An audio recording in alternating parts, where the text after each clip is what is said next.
Hello students, biology.com में आप सबका स्वागत है।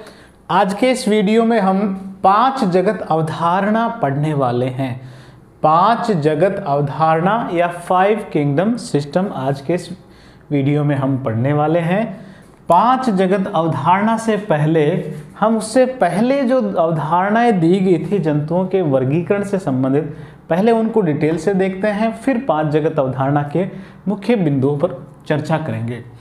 देखो, सबसे पहले जंतुओं के वर्गीकरण का विकास करने में जो सबसे पहला और जो महत्वपूर्ण योगदान था वो कैरोलस लीनियस का था। किसका? कैरोलस लीनियस, जिन्होंने 2 जगत अवधारणा दी। 2 जगत या द्विजगत अवधारणा,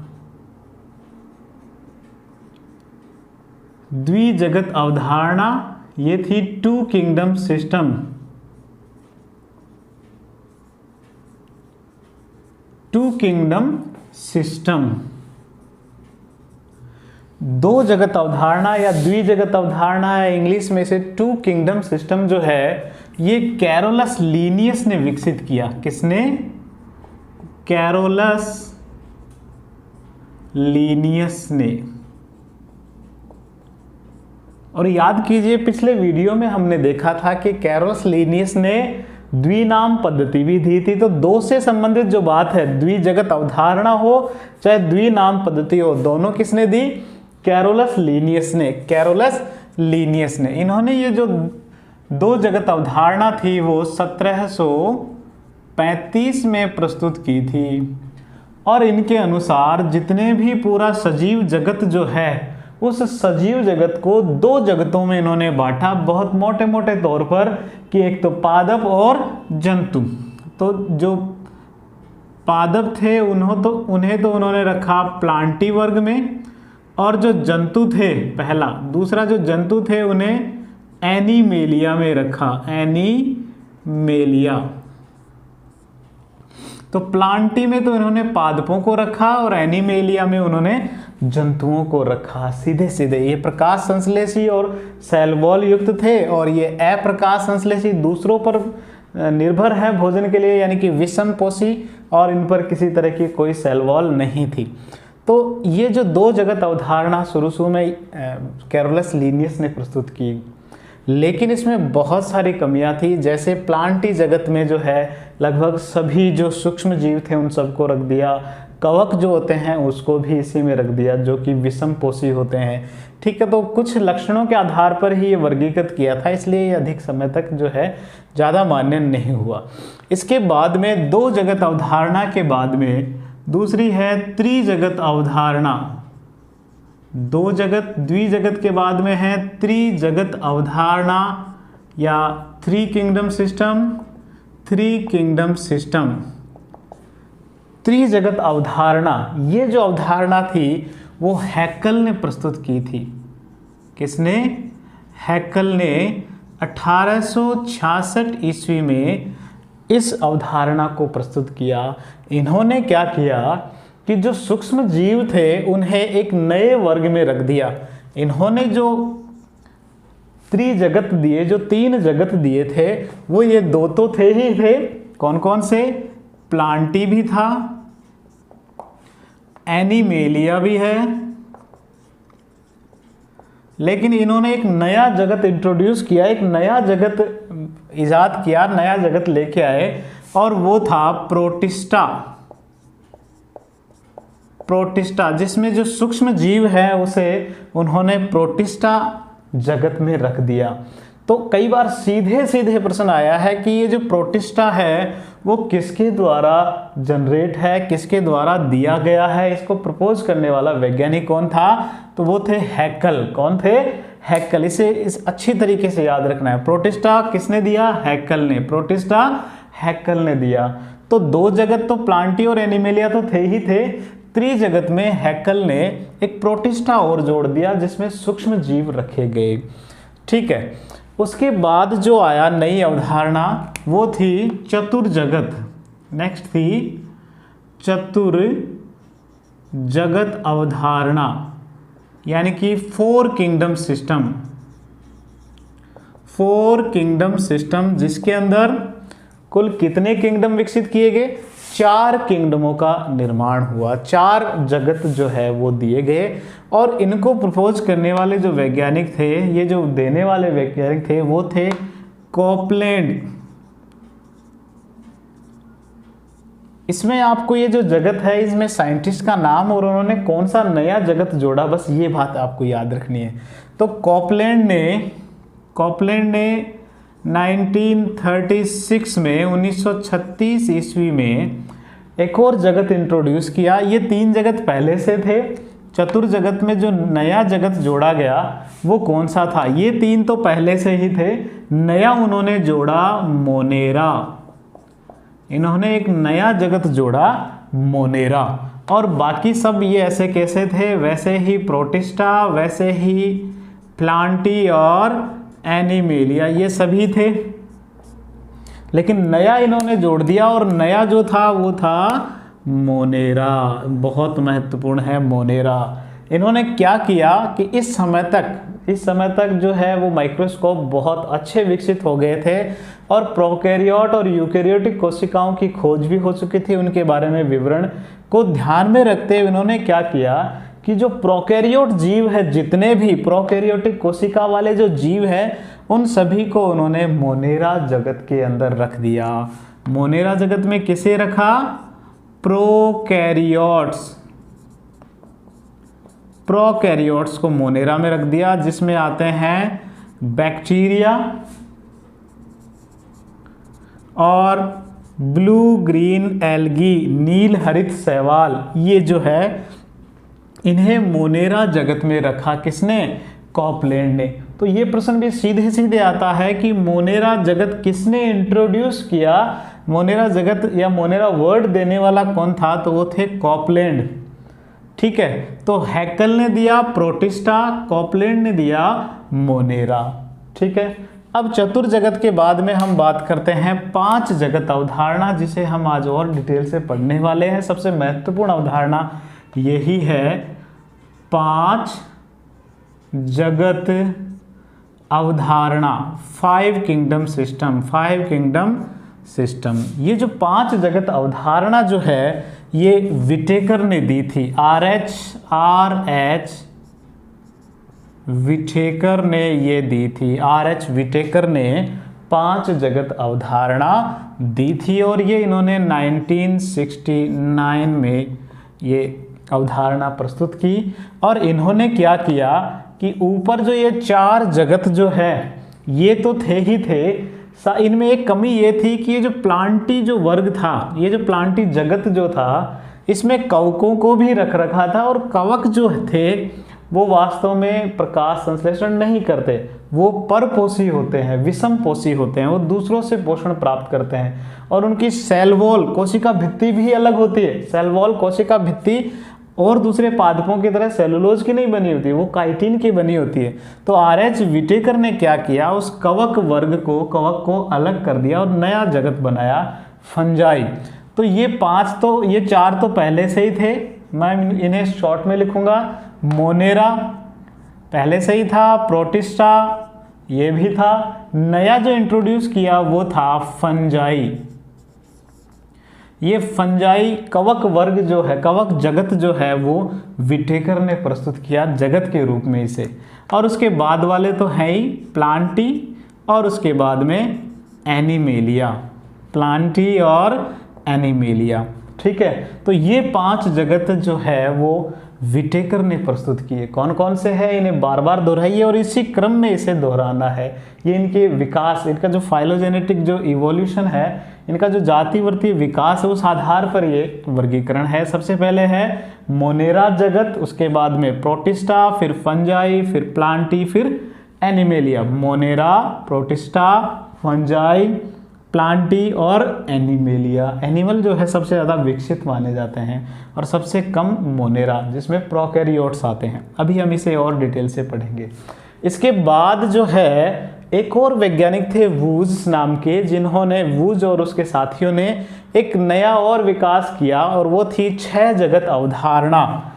एक और आपको साथी याद रखनी है, वो है 6 जगत अवधारणा, 6 किंगडम सिस्टम, 6 किंगडम सिस्टम। ये जो किंगडम सिस्टम विकसित करने वाले थे वो थे वूज और उसके साथी।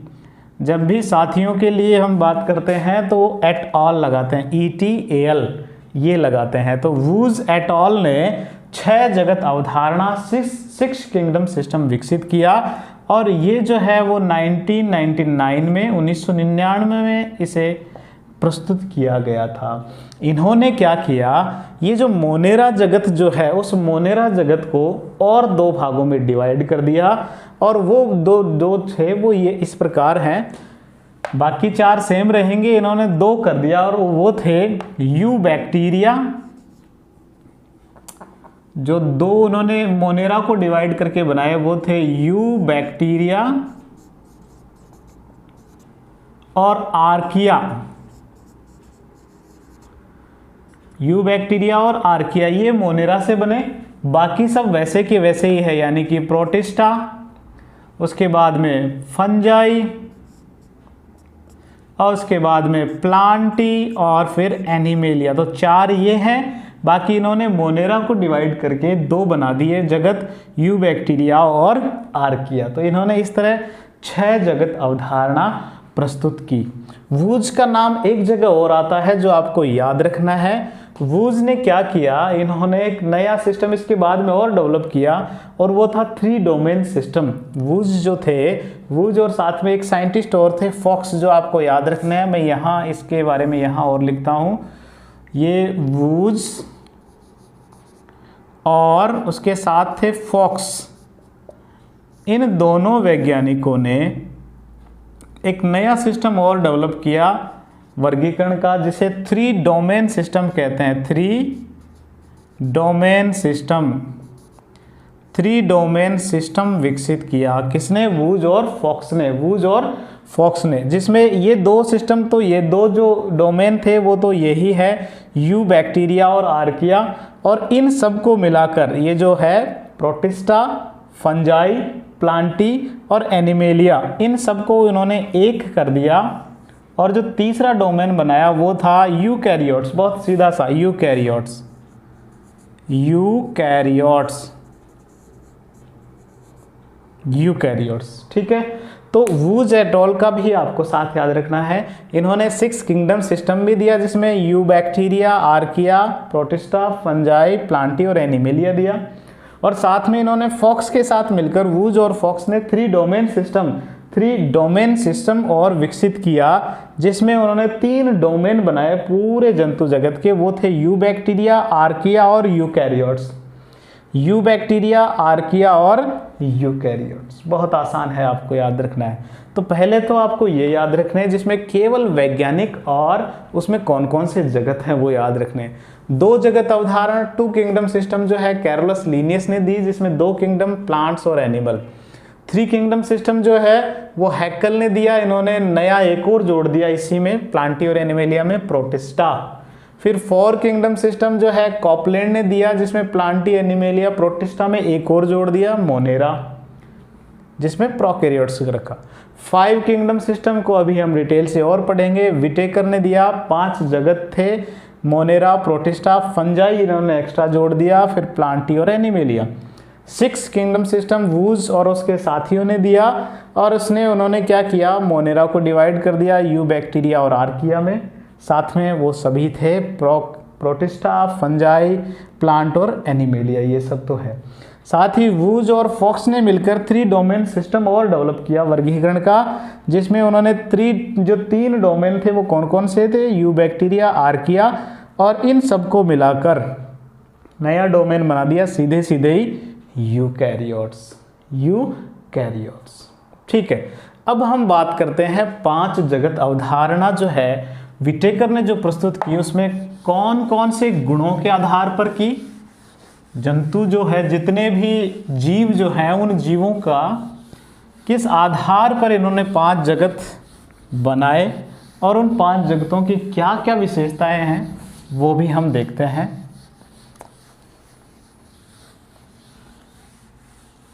विटेकर ने 1969 में 69 में RH विटेकर ने ये 5 जगत अवधारणा विकसित की। और उसमें जो 5 जगत इन्होंने विकसित किए वो 5 जगत कौन कौन से थे? ये 5 जगत है मोनेरा, दूसरा जो जगत था वो था प्रोटिस्टा, तीसरा इन्होंने जो विकसित किया वो है फंजाई, जिसमें फंगस कवकों को रखा, उसके बाद में प्लांटी जिसमें सभी प्लांट्स, और लास्ट में एनिमेलिया जिसमें एनिमल्स। तो इस तरह ये 5 जगत जो है वो बनाए गए, प्रपोज किए गए किसके द्वारा? RH विटेकर के द्वारा। इन्होंने किन लक्षणों के आधार पर, कौन कौन से कैरेक्टर्स हैं जिनके आधार पर ये वर्गीकरण किया, वो भी आपको याद रखने हैं। इनके जो लक्षण थे उन लक्षणों को हम साथ के साथ समझते भी जाते हैं और इनके कैरेक्टर्स भी जो है वो नोट करते जाते हैं। देखो, पहला जो इन्होंने लक्षण लिया वो था कोशिका संगठन या कोशिका। पहला है उसकी कोशिका का प्रकार, कि वो कोशिका कैसी है, वो प्रोकैरियोटिक कोशिका है या यूकैरियोटिक कोशिका है, उस आधार पर। तो केवल जो मोनेरा उसमें सभी प्रोकैरियोटिक कोशिका युक्त होते हैं, प्रोकैरियोटिक कोशिका। बाकी जितने भी है उन सभी में यूकैरियोटिक कोशिका होती है, यानी कि प्रोटिस्टा जो है उनमें भी यूकैरियोटिक, फंजाई में भी यूकैरियोटिक, प्लांटी में भी यूकैरियोटिक कोशिका और एनिमेलिया में भी यूकैरियोटिक प्रकार की कोशिका ही होती है। दूसरी बात करते हैं इसकी ऑर्गेनाइजेशन की, बॉडी ऑर्गेनाइजेशन यानी कि शारीरिक संगठन कैसा है उसका, शारीरिक संगठन के आधार पे। तो मोनेरा जो है उनका शारीरिक संगठन सेलुलर प्रकार का होता है, कोशिकीय था, सिर्फ एक कोशिका, वो भी कैसी? Prokaryotic, cellular. प्रोटिस्टा जो होते हैं उनमें भी सेलुलर ही होता है, एक कोशिकीय, यानी कि सिर्फ एक कोशिका का शरीर। फंजाई जो है वो भी जो है उनमें सेलुलर होता है, लेकिन कुछ उनमें टिश्यूज विकसित हो सकते हैं, ठीक है। तो ये भी है सेलुलर ही है, लेकिन इनमें कुछ जो है बहुकोशिकीय होते हैं। कैसे? बहुकोशिकीय, यानी कि बहुत सारी कोशिकाएं होती है। प्लांटी में जो है वो टिश्यू लेवल का होता है, टिश्यू यानी उत्तक स्तर का, और जो एनिमेलिया है उनमें तो उत्तक भी होते हैं, उत्तक मिलकर अंग भी बना सकते हैं, अंग मिलकर तंत्र भी बना सकते हैं। तो जटिल प्रकार का सिस्टम होता है एनिमेलिया में। तो दूसरा हमने देखा बॉडी ऑर्गेनाइजेशन, जिसमें मोनेरा और प्रोटिस्टा के बहुत सिंपल सेलुलर स्तर के ही होते हैं। प्रोटिस्टा में तो एक ही कोशिकीय होते हैं, फंजाई में सेलुलर लेकिन बहुकोशिकीय, प्लांटी में जो है उत्तक पाए जाते हैं जंतुओं में, तो उत्तक भी है, अंग भी है, तंत्र भी है और उससे शरीर बना हुआ होता है। उसके बाद में जो अगला लक्षण इन्होंने लिया वो था सेल वॉल, कोशिका भित्ति कैसी क्या है, ठीक है। तो ये जो मोनेरा जो है इनमें, प्रोटिस्टा में इनमें कोशिका भित्ति होती है, फंजाई में भी कोशिका भित्ति होती है, प्लांट्स में भी कोशिका भित्ति होती है, लेकिन अलग होती है। एनिमल्स में कोशिका भित्ति होती नहीं है, लेकिन फिर भी सेल वॉल इनकी अलग अलग है। जैसे मोनेरा जो है, उस मोनेरा में जो सेल वॉल अगर होती है तो वो पेप्टिडोग्लाइकेन्स की बनी होती है। किसकी बनी होती है? पेप्टिडोग्लाइकेन की बनी हुई होती है। मोनेरा में जो सेल वॉल है वो पेप्टिडोग्लाइकेन्स की बनी हुई होती है, यानी कि इसमें सेलुलोज नहीं होता, एब्सेंट, सेलुलोज की नहीं बनी हुई होती है, ठीक है, नॉन सेलुलोज प्रकार की होती है, ठीक है। तो सेल वॉल जो है वो मोनेरा में कैसी होती है, सेलुलोज की नहीं बनी हुई होती है बल्कि पेप्टिडोग्लाइकेन की बनी हुई होती है। अगर प्रोटिस्टा में सेल वॉल या तो होती नहीं, कुछ में ही होती है, और जिनमें होती है उनमें जो है वो सेल वॉल सेलुलोज की बनी होती है, सेलुलोज की ही बनी हुई होती है, लेकिन सभी में नहीं। लेकिन ऐसा नहीं कि सभी में नहीं, कुछ में ही ये होती है। फंजाई की बात करें तो फंजाई या फंगस जो है उनमें भी सेल वॉल होती है, लेकिन वो सेल वॉल काइटिन की बनी होती है। बहुत महत्वपूर्ण क्वेश्चन है, एग्जाम्स में पूछा जाता रहा है। जो कवक या फंजाई जो है उनकी कोशिका भित्ति किसकी बनी होती है, काइटिन की बनी हुई होती है। प्लांट्स में जो सेल वॉल होती है वो तो सेलुलोज की ही बनी होती है, सेलुलोज की बनी होती है। एनिमल्स में जो है सेल वॉल होती ही नहीं है, एनिमल्स में सेल वॉल होती ही नहीं है। तो सेल वॉल इनका बहुत महत्वपूर्ण कैरेक्टर है। मोनेरा में पेप्टिडोग्लाइकेन्स की, प्रोटिस्ट में जो है कुछ में होती नहीं है, जिनमें होती है वो सेलुलोज की। फंजाई जो होती है उनमें काइटिन की, प्लांट्स में जो है वो सेलुलोज की, और एनिमल्स में होती ही नहीं है। ये सेल वॉल की बात हुई। इसके बाद में जो अगला कैरेक्टर इन्होंने लिया चौथा, वो था पोषण, न्यूट्रिशन। पोषण ये किस तरह प्राप्त करते हैं इस आधार पर। तो मोनेरा जो है, मोनेरा में सभी प्रकार के जंतु हैं, उनमें स्वपोषी भी हैं और परपोषी या विषमपोषी जिसे कहते हैं वो भी होते हैं। परपोषी और विषमपोषी भी होते हैं, दोनों प्रकार के इसमें मिलते हैं। स्वपोषी जो होते हैं वो रसायनों से भी अपना भोजन बना सकते हैं। किससे? रसायनों से। तो उसे रसायन संश्लेषी प्रकार के कहते हैं। संश्लेषी जो रसायन से, कुछ रसायनों से अपनी ऊर्जा प्राप्त करे तो वो रसायन संश्लेषी, और जो प्रकाश से ऊर्जा प्राप्त करे वो प्रकाश संश्लेषी। फोटोसिंथेटिक और कीमोसिंथेटिक प्रकार के, दोनों प्रकार के स्वपोषी इनमें मिल सकते हैं मोनेरा में। और परपोषी भी होते हैं, दूसरों के जीव शरीर में रहकर दूसरों से पोषण प्राप्त करते हैं, परजीवी के रूप में या मृतोपजीवी के रूप में ये भोजन प्राप्त कर सकते हैं मोनेरा की। प्रोटिस्टा जो है उसमें भी दोनों प्रकार के होते हैं, क्योंकि शैवाल इसमें आते हैं और प्रोकैरियोट्स आते हैं। शैवाल जो है वो तो स्वपोषी है, तो इसमें स्वपोषी भी है, इसमें परपोषी भी मिल जाएंगे, इसमें भी दोनों मिल जाएंगे। लेकिन जो स्वपोषी जो होंगे वो सभी प्रकाश संश्लेषी होंगे, प्रकाश संश्लेषण करने वाले होंगे।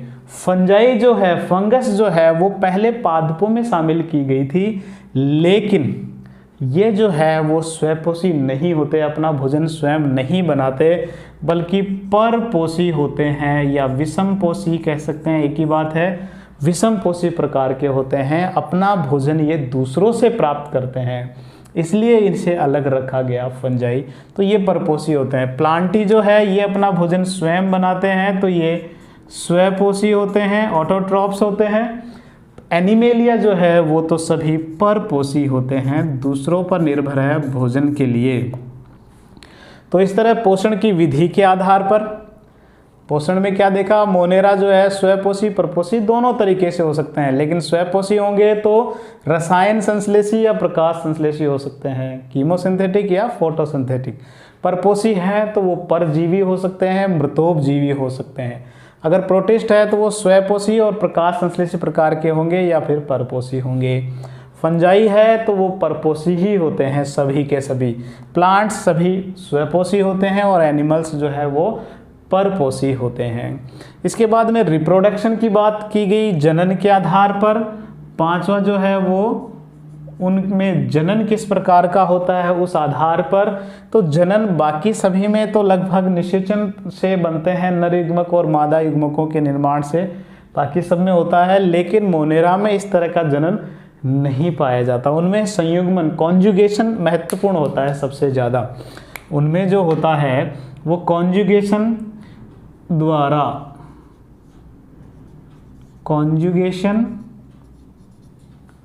संयुग्मन जिसे कहते हैं, संयुग्मन द्वारा जनन होता है। साथ में कुछ और विधियां हैं जैसे ट्रांसडक्शन है, ट्रांसफॉर्मेशन है, साथ में है ट्रांसडक्शन और तीसरा है ट्रांसफॉर्मेशन।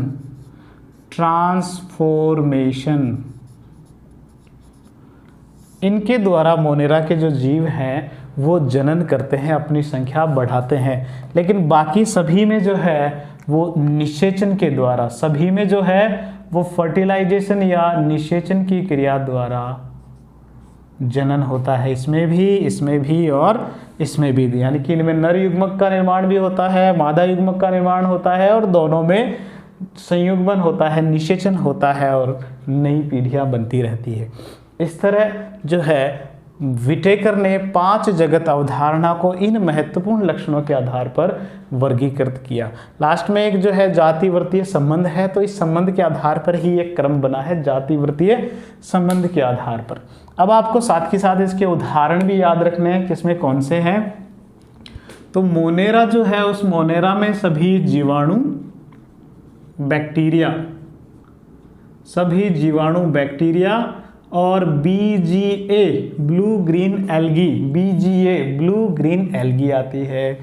प्रोटिस्टा जो होते हैं, उस प्रोटिस्टा में कुछ शैवाल, एक कोशिकीय यूकैरियोटिक शैवाल और प्रोटोजोआ के जंतु, शैवाल और प्रोटोजोआ के जंतु जैसे अमीबा है, युगलिना है, ये सब। फंजाई में सभी के सभी कवक रखे गए हैं, सभी के सभी कवक। प्लांटी में सभी जो पादप हैं वो रखे गए हैं और एनिमेलिया में जो है वो सभी जंतु रखे गए हैं, इसमें पादप रखे गए हैं। ठीक है बच्चों, तो इस तरह आपको जो है ये 5 जगत अवधारणा अच्छी तरीके से समझना है। अगर आपको ये समझ में नहीं आया है तो वीडियो को आप दोबारा रिवाइज करके इसे अच्छी तरीके से समझ सकते हैं। इसका स्क्रीनशॉट लें और आप अच्छी तरीके से नोट्स बना सकते हैं। ठीक है बच्चों, इसी तरह जुड़े रहें biology.com के साथ और अपने ज्ञान में वृद्धि करते रहें। धन्यवाद।